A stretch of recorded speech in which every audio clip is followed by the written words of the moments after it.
వేరే విద్యార్థులందరూ ఈయన రోజు ఎంటికలు కట్ చేసి ఈయనకి వస్తాడు అని ఏడిపిస్తారు కదా, ఎంటికలు కట్ చేస్తున్నాడు. తండ్రి ఎంత గొప్ప మాట చెప్పిండో వినండి. నాకు 40 ఏళ్ల కింద చెప్తే ఆయన చెప్పిన మాటకి ఇంత జ్ఞానం ఇచ్చినావు నాకు అని నేను ఫీజు లేకుండా చేసిన కేసు. ఏమన్నాడంటే వాళ్ళకి చెప్పురా, నేను వేరే వాళ్ళ నెత్తి కట్ చేస్తున్నా, జేబులు కట్ చేస్తలేను, దొంగతనం చేస్తలేను, జేబులు కట్ చేస్తున్నా అని హిందీలో మాట్లాడుతుండే. హిందీలో మాట్లాడి బోల్నా పెట్టే లోంకో, అదే తెలుగు ఆయనే కానీ హైదరాబాద్ లో చాలా మంది హిందీలో మాట్లాడతారు. బోల్నా మై బాల్ కాటం కిసికా జేబు మై కాటం. మీకు అర్థమైంది కదా, నేను ఎవరు జేబులు కత్తరిస్తలేను, నా పని ఏంటో నేను చేసుకొని నేను నా విద్య. అయితే ఆయన బిడ్డలు 2 డాక్టర్లు, 2 కొడుకులు ఇంజనీర్.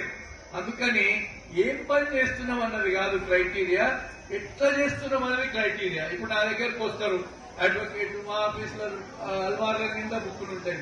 ఇన్ని బుక్కులు మీకు ఎట్లా గుర్తుంటాయి సార్? సౌత్ ఏంటి ఏం లేదా, 100 మంది బట్టలు తీసుకొస్తారు సాకలైన, అందరి బట్టలు గుర్తుపడతాడు ఆయన. గుర్తుపడ్డా ఆయన ఎవరి ఇంట్లో బట్టలు వాళ్ళకి ఇస్తాడు, ఎవరి అంగి వాళ్ళకి ఇస్తాడు, ఎవరు రాగి వాళ్ళకి ఇస్తాడు. ఎవరి వృత్తి వాళ్ళు మంచిగా చేస్తే, మంచి అభిప్రాయంతో, మంచి మనసుతోటి, నైతికతతో చేస్తే, సంస్కారంతో చేస్తే తప్పక అన్ని పనులు మంచివే. ఏ పని మంచిది చెడ్డదని ఏదుండదు. ఏ పని చేసినా మంచిగా చేసి అలవాటు చేసుకోవాలి. ఇక నేను మీకు అన్నిటికంటే ముఖ్యంగా చెప్పేది ఏంటంటే, ఇప్పుడు మాట్లాడిన వాళ్ళే కాక ఇక్కడ మీకు రెగ్యులర్ గా వాలంటీర్స్ చెప్తున్న విషయాలు వాళ్ళు మంచిగా చెప్పిండ్రు అని మర్చిపోకుండా దాంట్లో ఎన్ని పాటించగలుగుతామని ప్రయత్నం చేయండి పిల్లలు.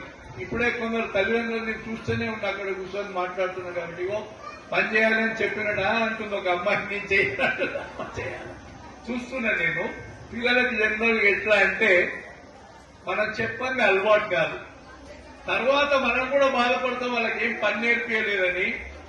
నేను అప్పుడప్పుడు అంటుంటా, ఎప్పుడన్నా నేను కేసు కొరకు పోయి దినవంతా వెయిట్ చేసినాక కేసు రీచ్ కాదు, జూనియర్ లెవెల్, ఇప్పుడు నేను సీనియర్ లెవెల్లో కాబట్టి జూనియర్లు సారీ సార్ మేము దినవంతా ఆపినాం, మీకేం కేసు రాలేదు, రీచ్ కాలేదు, మిమ్మల్ని ఇబ్బంది పెట్టినాం అంటే తప్పు మీది కాదయా, మా అమ్మ నాయన తెచ్చినాడు మంచి చదువుకుంటే ఈ వృత్తి కాకుండా ఇంకో పని చేసుకుంటుంటే.